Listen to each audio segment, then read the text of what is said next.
మన సహోదరుని ఎడల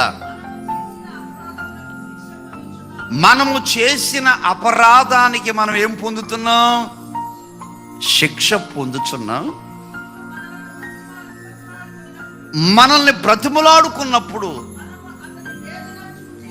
అతని వేదన చూచియు వినకపోతిమి, అందువలన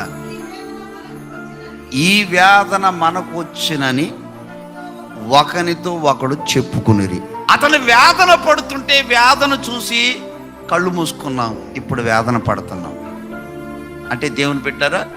ఇక్కడ నేను చెప్పే మాట ఏంటంటే, శ్రమల్ని, నిందల్ని, అవమానాల్ని, ఆ మార్గాల్లో శోధల గుండా వాడు వెళ్ళిపోయినప్పుడు ఆత్మీయ నేత్రాన్ని తెరిచి కూర్చుని ఆలోచిస్తున్నారు.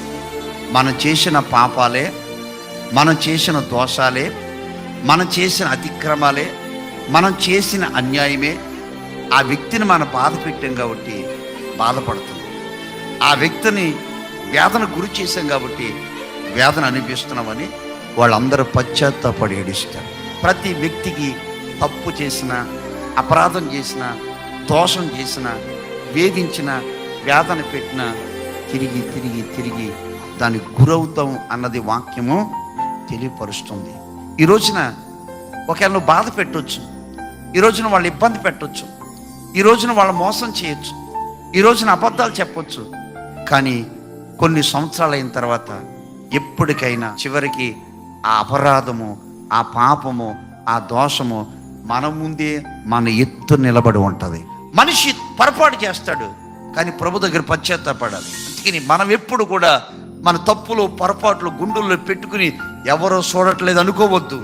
అది మనతోనే వస్తుంది. మనం చేసిన తప్పులు, పొరపాట్లు మనుషులకు చెప్పుకోకపోయిన పర్లా, సేవకునికి చెప్పుకోకపోయిన పర్లా, ఇంట్లో ఉన్న పెద్దలకు చెప్పుకోకపోయిన పర్లా, కానీ కరుణామయుడైన దేవుని వైపు మోకరించి చేతులు పైకి, అయ్యా నేను పాపిని, అపరాధిని, దుర్మార్గుని, ఎన్నో ఘోరాతి పనులు చేశానయ్యా, నన్ను క్షమించంటే నా దేవుడు క్షమించుటకు సిద్ధ మనస్సు కలిగి చేతులు చాపి కౌగిలించుకుని ఎత్తుకుని ఈ రోజు నా దేవుడు నిన్ను దీవించబోతావు అన్నాడు.